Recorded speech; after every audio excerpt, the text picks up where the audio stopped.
President, distinguished guests, ladies and gentlemen, in the current challenging circumstances, amid global shocks, the latest being Russia's invasion of Ukraine that violates every notion of international law, and rising uncertainty over the course of the global economy, we remain committed, both as a country, as the Greek Embassy in London, to exploiting every opportunity to promote our relations with the United Kingdom. Brexit has definitely been a game changer in our relations. The impact on trade is already visible. The decrease in UK's commercial exchanges with the EU countries, including Greece of course, and a shift of British trade towards third countries is a fact. The persistent EU-UK dispute over the Northern Ireland Protocol and any other disruption regarding the relationship between the EU and the UK will possibly spill over to what we can do bilaterally. Brexit has indeed made it harder for British companies to trade and do business in Greece or any other European country. A difficulty that we strive to overcome within the competencies of national policy and through bilateral cooperation with the United Kingdom. The recent signing of the Strategic Framework Agreement last October by the Foreign Minister, Mr. Dendias, and the visit last November of Prime Minister Mitsotakis to London and his meeting with his counterpart Boris Johnson have created a new momentum in our bilateral cooperation, especially the Prime Minister's visit and his address that followed to British investors during the Confederation of British Industries annual conference has created a very positive dynamic for the Greece-UK relationship. With a strong post-pandemic GDP growth of 8.3%, British investors now think of Greece in terms of what we can do in the future. As Greece's credibility amongst the rating agencies has improved, and Greece has been a strong and respected voice at the heart of the European Union.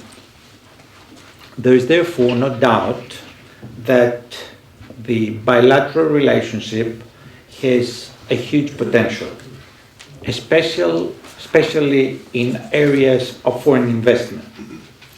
We have seen strong record of inflows of foreign direct investment in Greece during the pandemic, with net inflows reaching 5.1 billion euros in 2021, almost at 3% of GDP. Greece is becoming an increasingly attractive business destination, as shown by the sheer number of success stories of global investors investing in Greece over the last period of time, the most recent being JP Morgan, Microsoft, Pfizer, Tesla, Cisco, TeamViewer, just to name a few. Key sectors to attract British investments include green energy and especially offshore wind farms, an area where the UK is a leader. New generation of infrastructures such as fiber optics connectivity, the sector of technology innovation and startups, logistics, but also real estate, just to name a few again. Moreover, there is significant funds available from the EU, Recovery and Resilience Fund, which can also be a driver for attracting FDI from the UK. Last but not least, with more science and engineering graduates than the OECD average, as well as widespread language skills, Greece offers a rich pool of talent and highly skilled workforce to potential investors. Our aim is to attract not only investments, but also people from the UK to Greece by promoting the incentives offered to Britons who want to live in Greece, as well as Greek talented professionals who work and thrive in the UK and want to return home. COVID, in a sense, helped us because the pandemic made it clear that you can work from anywhere. And Greece is a very competitive destination. Be it the digital nomads, the visa scheme that we have established, or tax incentives for retirees, there is a large pool of people in the UK that would be interested in transferring their economic residency in Greece. The UK is traditionally among the three most important markets for the Greek tourist product, with 3.5 million Britons visiting Greece each year. We now offer a more sustainable tourist product and have made Greece a more attractive destination all year round. Greece is not only a destination for summer holidays, which is how it was known. It is a destination for investment, a destination for full-time employment, a destination for retirees, a multifaceted and dynamic destination both for business and for quality of life. There is therefore ample room for cooperation both on a government-to-government level and between the Greek and British private sectors, to overcome the challenges and fully exploit the opportunities in order to build forward better with the UK, in the recent words that Prime Minister Mitsotakis used during the CBI conference. Today's event, organized for the first time after the pandemic, is an excellent opportunity, I think, to do this, and I have to give all my best wishes for a successful and fruitful conference. Thank you very much. Thank you, John. Good morning to all. Mr. President, Minister, my friend and colleague, Ambassador Raptakis. It's a great pleasure for me to be with you live this morning after the forced hiatus that the pandemic imposed on all of us, and I'd like to thank the organisers for their kind invitation, allowing me to offer some brief opening remarks at this timely event, which has once again brought together an A-team of speakers to offer their thoughts and perspectives on the theme of this 6th London Business Summit, and I thank them for being present here today. This conference comes at what I would say is a consequential moment in time. In fact, I do not believe it is hyperbole to say that we are at an inflection point. As Europe begins to emerge from the serious impact and consequences of the pandemic after 2 years, it now faces a war with catastrophic repercussions across the continent and possibly the world. Of course, I'm referring to the invasion of Ukraine, which the government has been unequivocal in its position against the military invasion and the independence, sovereignty and territorial integrity of the Ukraine, and stands in clear solidarity with the Ukraine and its people. And if there is one country where what has taken place in the Ukraine resonates strongly, it is Cyprus, itself a victim of an illegal invasion, ongoing military occupation by Turkey for nearly half a century. Distinguished guests, ladies and gentlemen, the world economy has suffered the multiple consequences of COVID, and we're already witnessing the more than just ripple effects of today's conflict. This, of course, makes it particularly difficult to predict.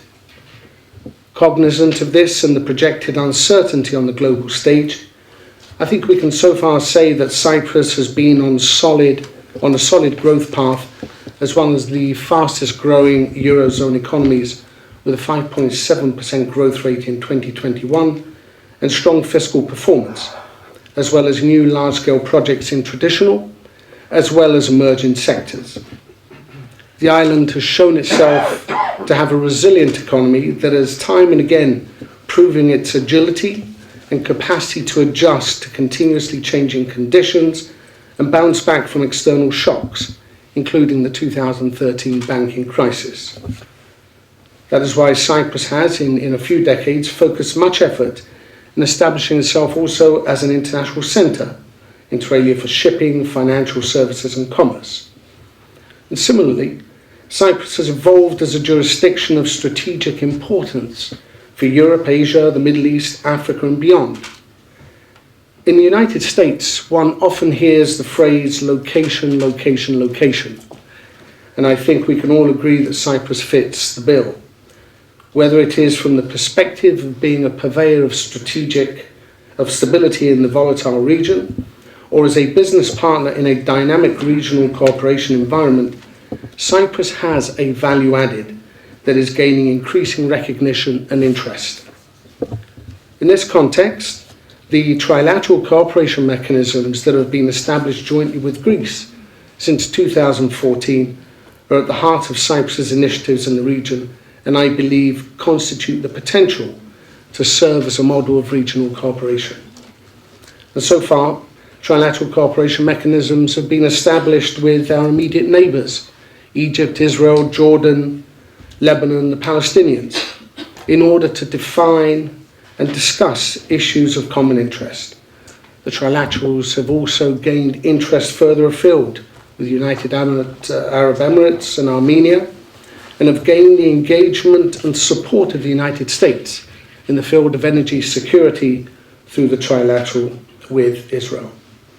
And just to focus for a brief second, they focus on a wide range of sectors, including energy, tourism, diaspora, the environment, innovation and research, investments, SMEs, startups, education, and the protection of cultural heritage, to name a few.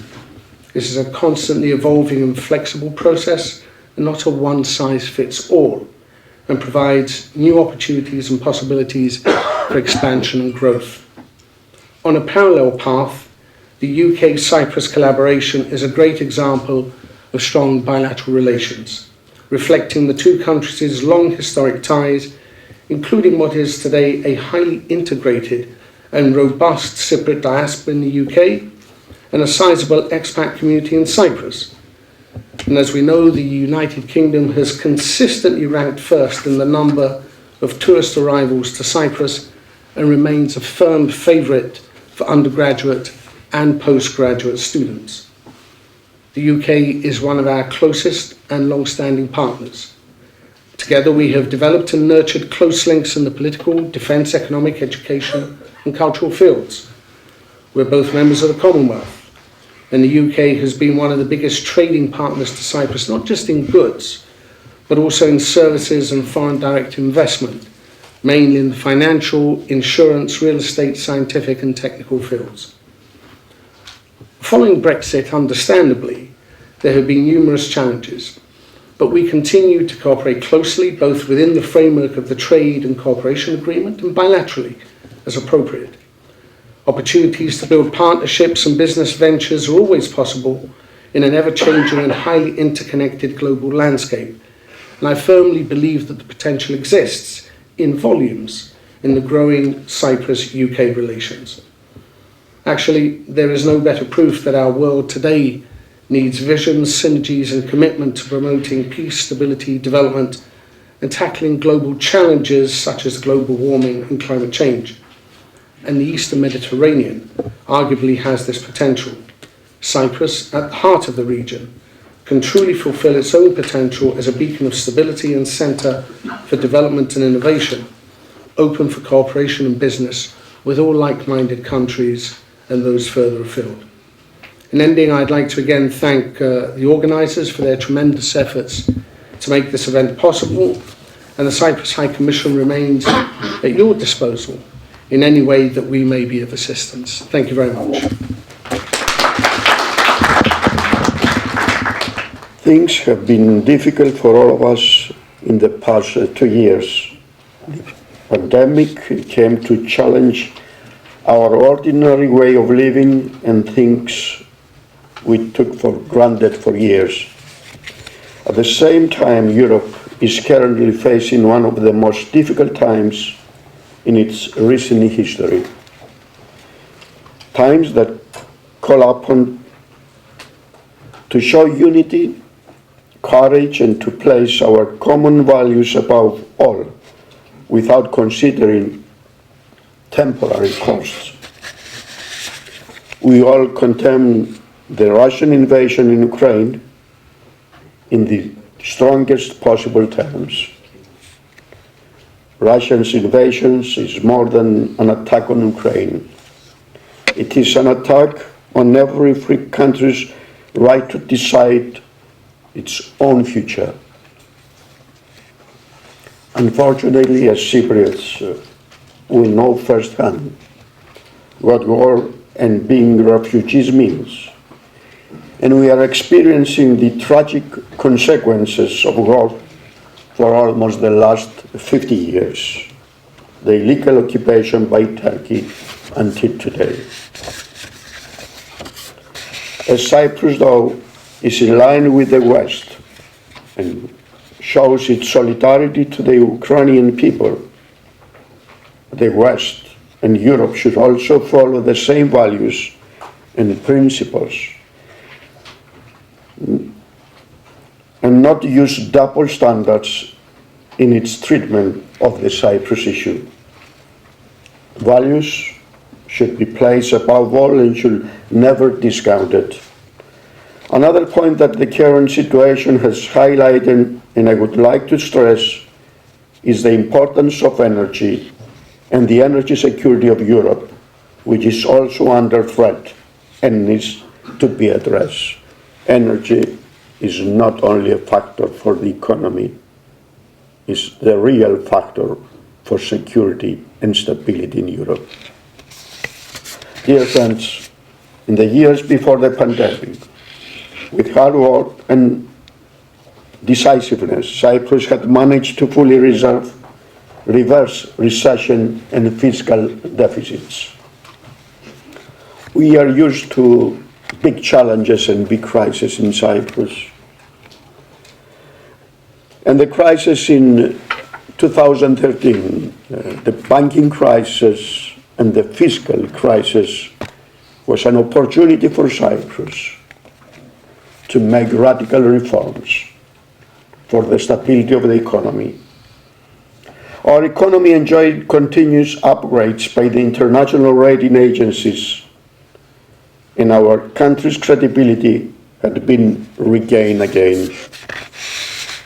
Once more, Cyprus reversed the effects of another crisis, the time of the COVID-19 pandemic. And we are in the right way due to the resilience for our policies. Economic activity in Cyprus had a recession of 5.1%, much below the average of the European Union.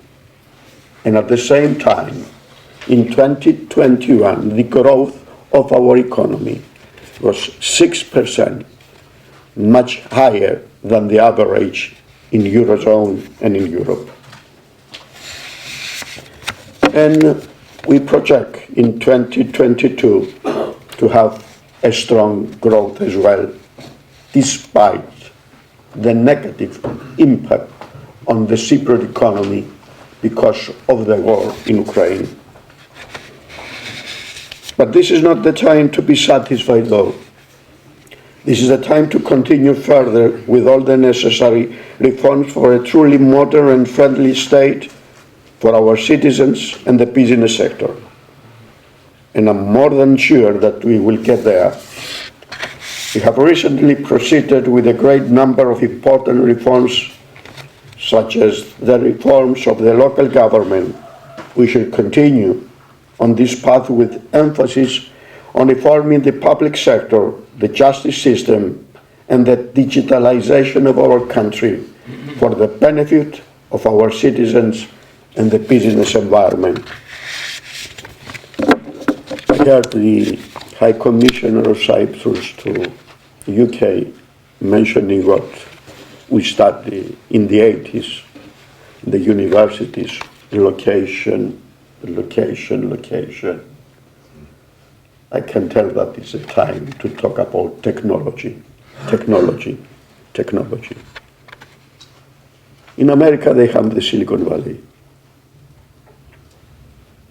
We have a vision for Cyprus to become the tech island of Europe, and we implement certain policies, and we believe that we can host the tech companies and Cyprus to be, for the next decade, the tech island of Europe. Also, our strategic objective remains to continue the macroeconomic, fiscal, and financial stability of our countries. Ladies and gentlemen, thank you once more for the opportunity to be here, and I'm looking forward to a lively discussion. But before we go, we are in London, and I want to share with you the feelings of the Cypriots. The Cypriots, they don't like much the British.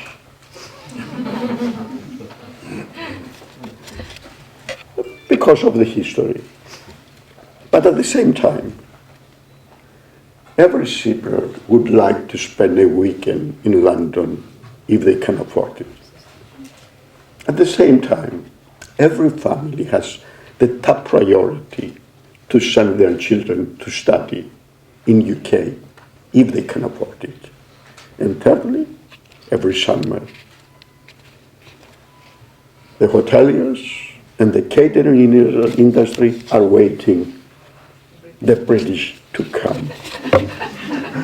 Thank you. Gentlemen, I would like to be there with you. I have cancelled an already booked flight because of an unforeseen official event. But as you said, John, technology is here to assist so we can communicate as effectively as possible. And as we are emerging, and actually this is the 6th London Business Summit with a title Taking Trade and Investment to the Next Level, concerning actually Greece, Cyprus and UK, is I would say at the right point, at the right moment, that as we are emerging from COVID, we are experiencing a military invasion, and of course all three countries are condemning the invasion and standing in solidarity with the Ukrainian people. And I would say that all three of us have stood in the same side, in the right side of history throughout time. So, as we are emerging and experiencing this war, of course, Greece is moving forward in a reformist, in a reform plan that has actually started 2.5 years ago. When this government, the government of Kiprιακής Δημοκρατίας, won the elections and have promised that we will create a very friendly environment for businesses to join and be established in Greece. And these reforms actually had to be based on foundations of trust between the state and the businesses. And in order to accelerate the business recovery, they had to create by an ecosystem of laws and investment-friendly environment. And I think we are doing very well in that, as these investments actually create a multiplying effect, and we see that very clearly in the decrease in unemployment, that I would say drastic decrease of unemployment, that is actually reaches the highest percentage in the European Union. So it's not a matter of luck. What we have done these 2.5 years, it's a matter of planning, and our growth projections would reach for 2021 and 2022 at a projection of 12.5%. Actually bouncing back, recovering from the effects of COVID in 2020. 2021, it was a very good year, so we covered this gap that we had experienced in 2020.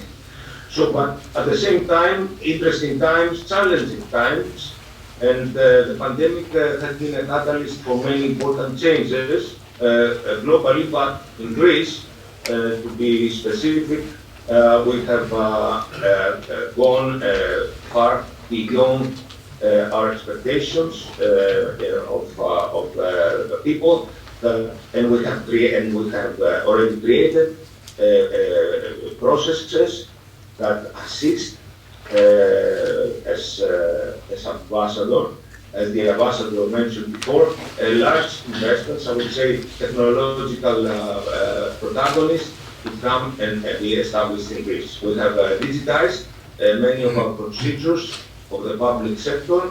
Actually, many things could be done through a digital process now, and we have reduced all the steps needed for an enterprise, for business to start and begin its operation. We have also moved, we have provided incentives, we have reduced corporate tax rates, dividend tax rates, and we have provided over depreciation for digital and green fixed capital investment.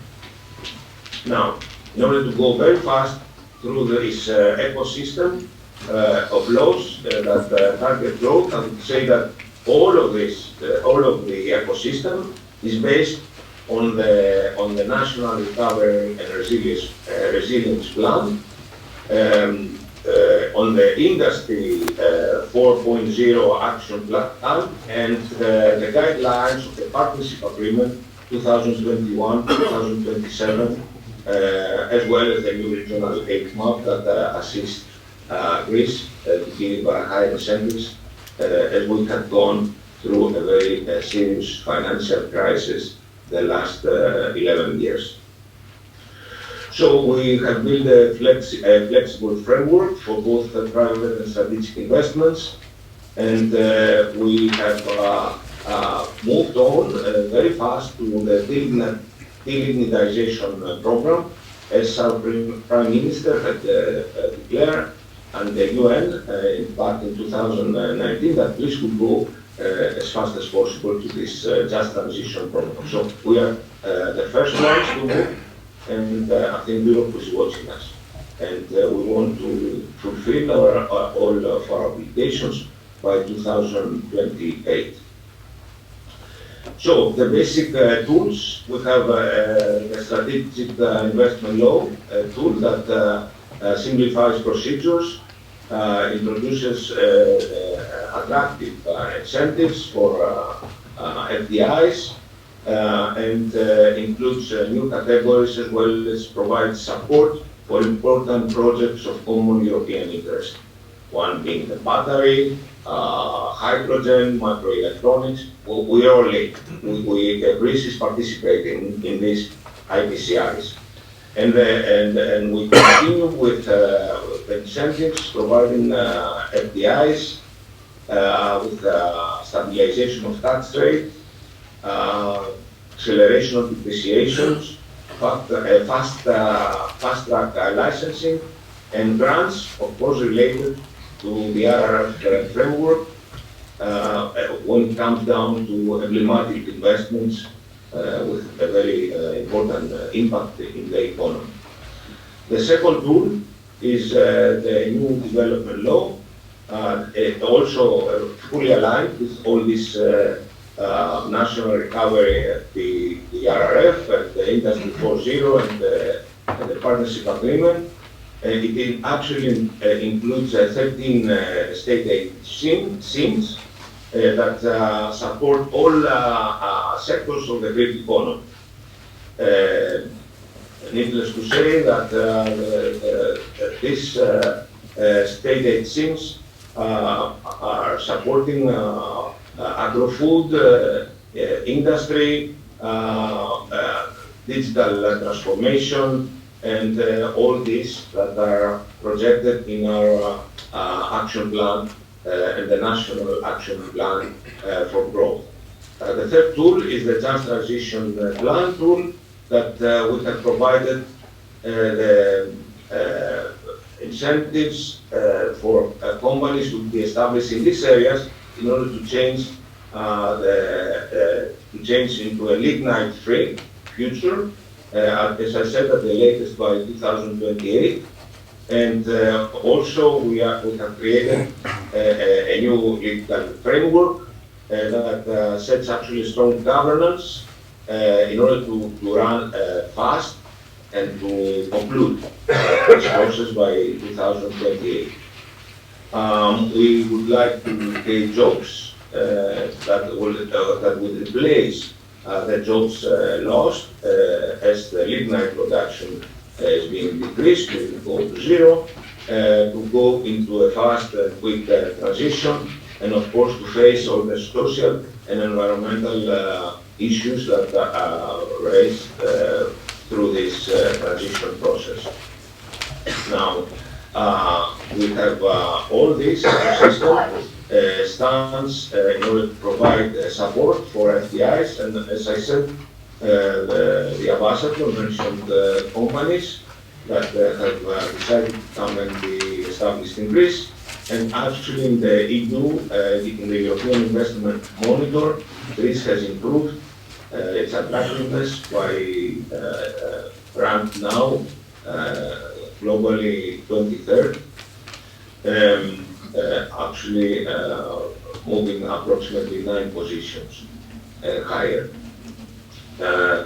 In the last 2.5 years, multinational firms, and there we have to say that especially technological firms, because they find talent in Greece, because Greece does provide talent, it has universities, and it has technical STEM graduates that are being hired by these companies, but also it is very important to say that companies like Microsoft, Pfizer, Cisco are hiring Greeks that have moved away from Greece during the financial crisis. So we are actually reversing a brain drain that has we had undergone these 11 years. And I would say also that about 15 to 20% of the people hired in these companies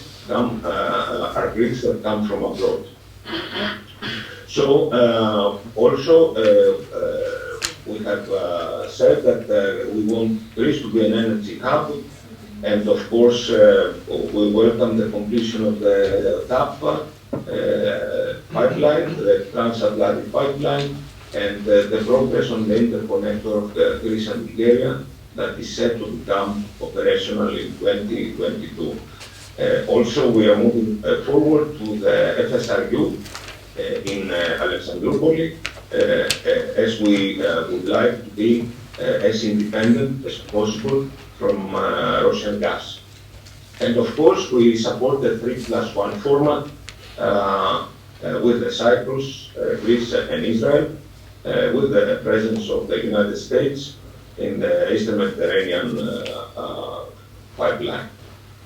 So, I would like success in today's forum, and I think this forum is organized at a very challenging and diverse times. Thank you very much, John. It's a great pleasure to be with you today to share my thoughts and reflections and to participate in the discussion with the very distinguished panelists. In my intervention today, I will provide a brief update on the Cyprus economy, including the impact from the war in Ukraine. I will talk about the longer-term growth strategy for Cyprus and reflect on the current pace of change and its impact on business. We're living in very interesting times. To say that we experience continuous disruption and change is to underestimate the obvious. Having only a few days ago completed the 2-year anniversary of the global pandemic, we are now facing a new global crisis, this time of the geopolitical crisis. From a business perspective, Having lived through the accelerating effects of COVID on workplace transformation and digital adoption in general, we are now observing new phenomena like state sanctions actually triggering rapid self-sanctioning from business itself. This is a clear case for the increasing impact of ESG factors and of stakeholder views on corporate decision making. Another clear observation is that companies are making major strategic decisions with unprecedented pace. In this new world that we're living, the speed of decision making and the pace of execution is becoming a clear source of competitive advantage. I believe this realization has a huge impact on the way we lead our organizations and the necessary cultural attributes that we need to have for success. Cultural attributes that include trust, innovation, and new forms of collaboration. I'll come back to this point at the end of this intervention. So let me zoom in on Cyprus now. Already a few statistics have been shared. Last year, 2021, the Cyprus economy pretty much recorded a very strong bounce back of 5.7%. We've heard about this. But the point is that it has fully regained the negative growth of 2020. So effectively, we are back at the size of the economy of the pre-pandemic levels of 2019. In addition, fiscal performance indeed has improved on a number of indicators. And the Cyprus economy has traditionally been having strong links with Russian business activity. So inevitably, the current situation is having an impact on the economy. But the assessments that have been made already is that the impact on a GDP growth forecast is currently an estimated of about 0.5 percentage point reduction from previous estimates, very much in line with the UK and Eurozone growth adjustment forecast. So the adjusted forecast is now expected in the range of 3 to 4% for 2022. And I think an interesting point is that end of business on Friday, just before this weekend, the rating agency Fitch, having had 3 full weeks of the war impact to make a new assessment for Cyprus, effectively maintained the assessment of Cyprus, rating, and also the stable outlook for the Cyprus economy.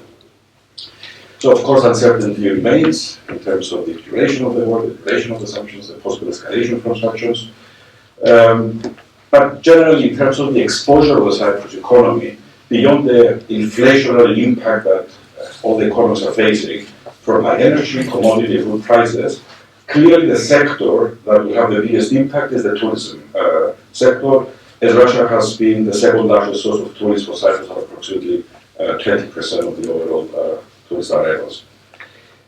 So clearly the restrictions of flights, the depreciation of the ruble, and general negative climate can safely lead to a near zero tourists to be expected from this market.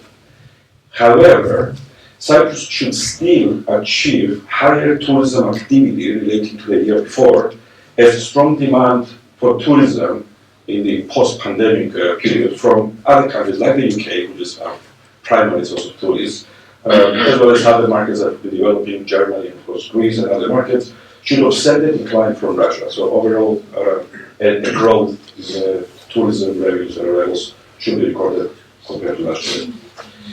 Now, regarding the banking sector, it is important to acknowledge that no immediate critical impact is expected. There is a session later on that. But Cyprus banks are highly liquid, highly capitalized, and are significantly less exposed to Russian business than in the past.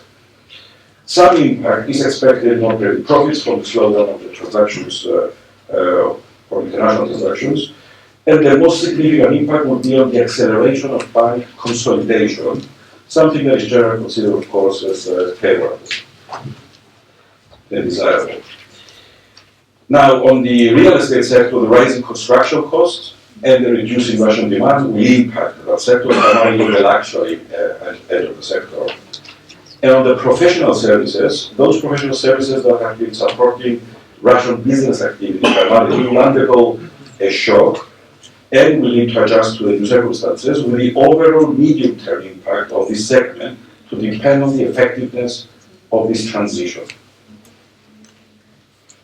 Now, on the opportunity side, the renewed emphasis for EU countries to reduce the dependence on the natural gas from Russia will put renewed interest for a faster exploitation and leveraging of the gas reserves of the Eastern Mediterranean region. And this does create a hope for Cyprus, but clearly a strategic rethink is needed and decisive political action will need to be taken. Overall, what this new crisis has highlighted, yet again, is the need to accelerate towards a more diversified, agile and productive economy. To this end, we are proud that as PwC, we have conducted an EU-funded study for the long-term economic growth strategy for Cyprus. As a result, Cyprus now has an inspiring vision 2035. And that vision is to be one of the world's best countries to live, work and do business in. This vision is supported by a new economic growth model based on three pillars: on becoming Europe's business and trade hub, where Cyprus is the best place for Europe for headquartering, all the world's dream remote working location for digital nomads, and also an investment hub for funds and shipping and other industries. Also, another pillar is to be a leader in sustainability, for the development of the green economy, renewable energy, circular economy, smart cities. And a very, very important pillar, and Mr. Neofytu pointed to technology, is to be a high-tech capital of Europe. Development of niche high-tech services, e-health, agriculture, green technologies. Interestingly, in the last few days and weeks, we have actually seen increased demand for tech companies to be relocated to Cyprus, and that is a very clear vision for Cyprus that is materializing. Beyond vertical initiatives on industry basis, a great emphasis was placed on developing a number of horizontal initiatives focused on fixing long-standing structural weaknesses in the economy so as to help it become more competitive, resilient, fair and productive.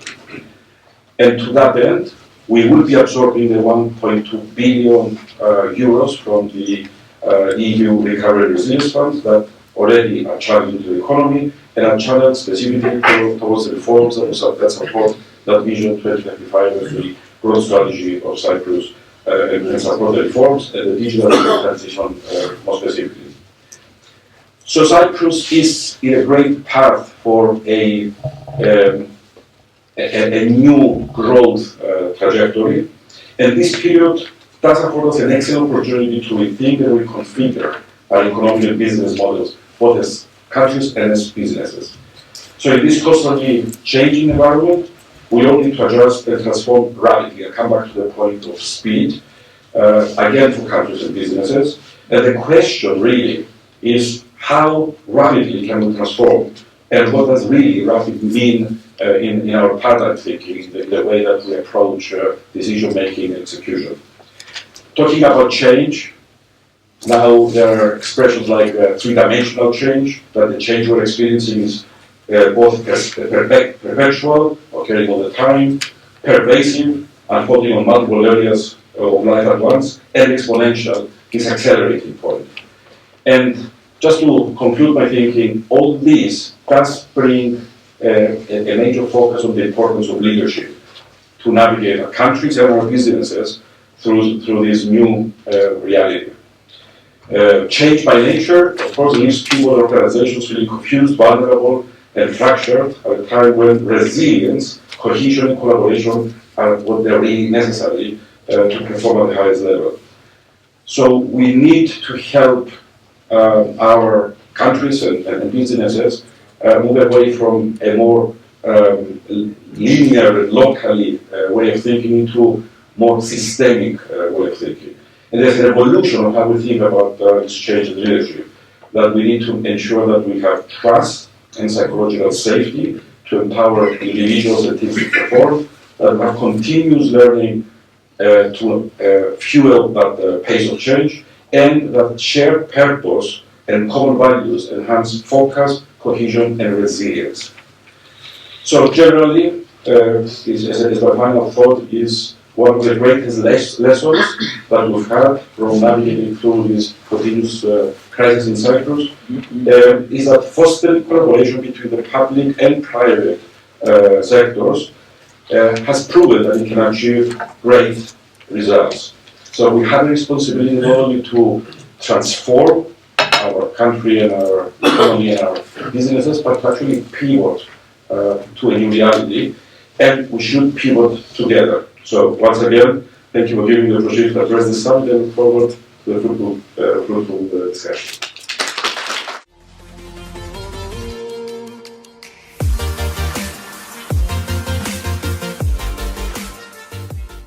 Κύριε Πρόεδρε, καλώς ορίσατε στο Λονδίνο. Ποιος είναι ο σκοπός της επίσκεψής σας?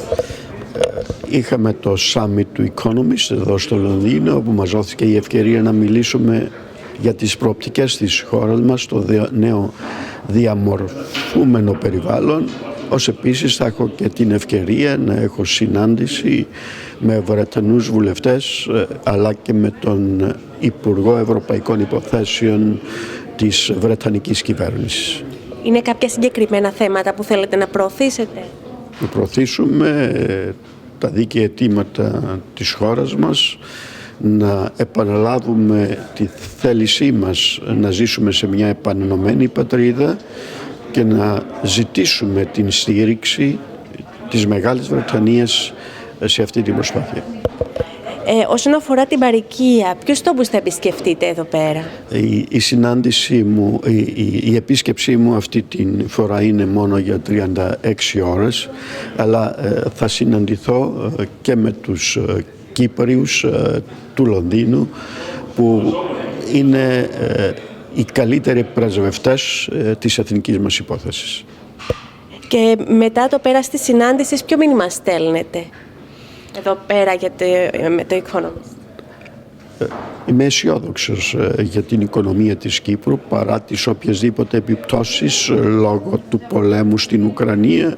Η κυπριακή οικονομία θα συνεχίσει με θετικότατους ρυθμούς οικονομικής ανάπτυξης και θα βρούμε τρόπο να υπερκεράσουμε την οποιαδήποτε επίπτωση λόγω των συνθήκων στην Ουκρανία. Ευχαριστούμε πολύ.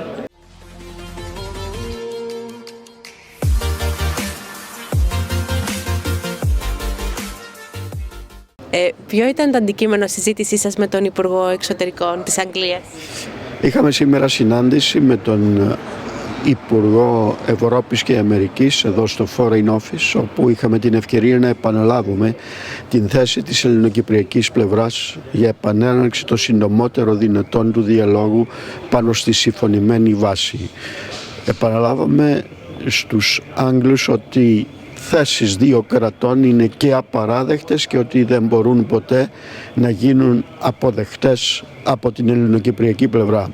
Από την άλλη, ως εγκύτρια δύναμη έχουν υποχρέωση να διασφαλίσουν την ομαλότητα, αλλά και να διευκολύνουν στις προσπάθειες και να υποστηρίξουν τις προσπάθειες για επανένωση της Κύπρου.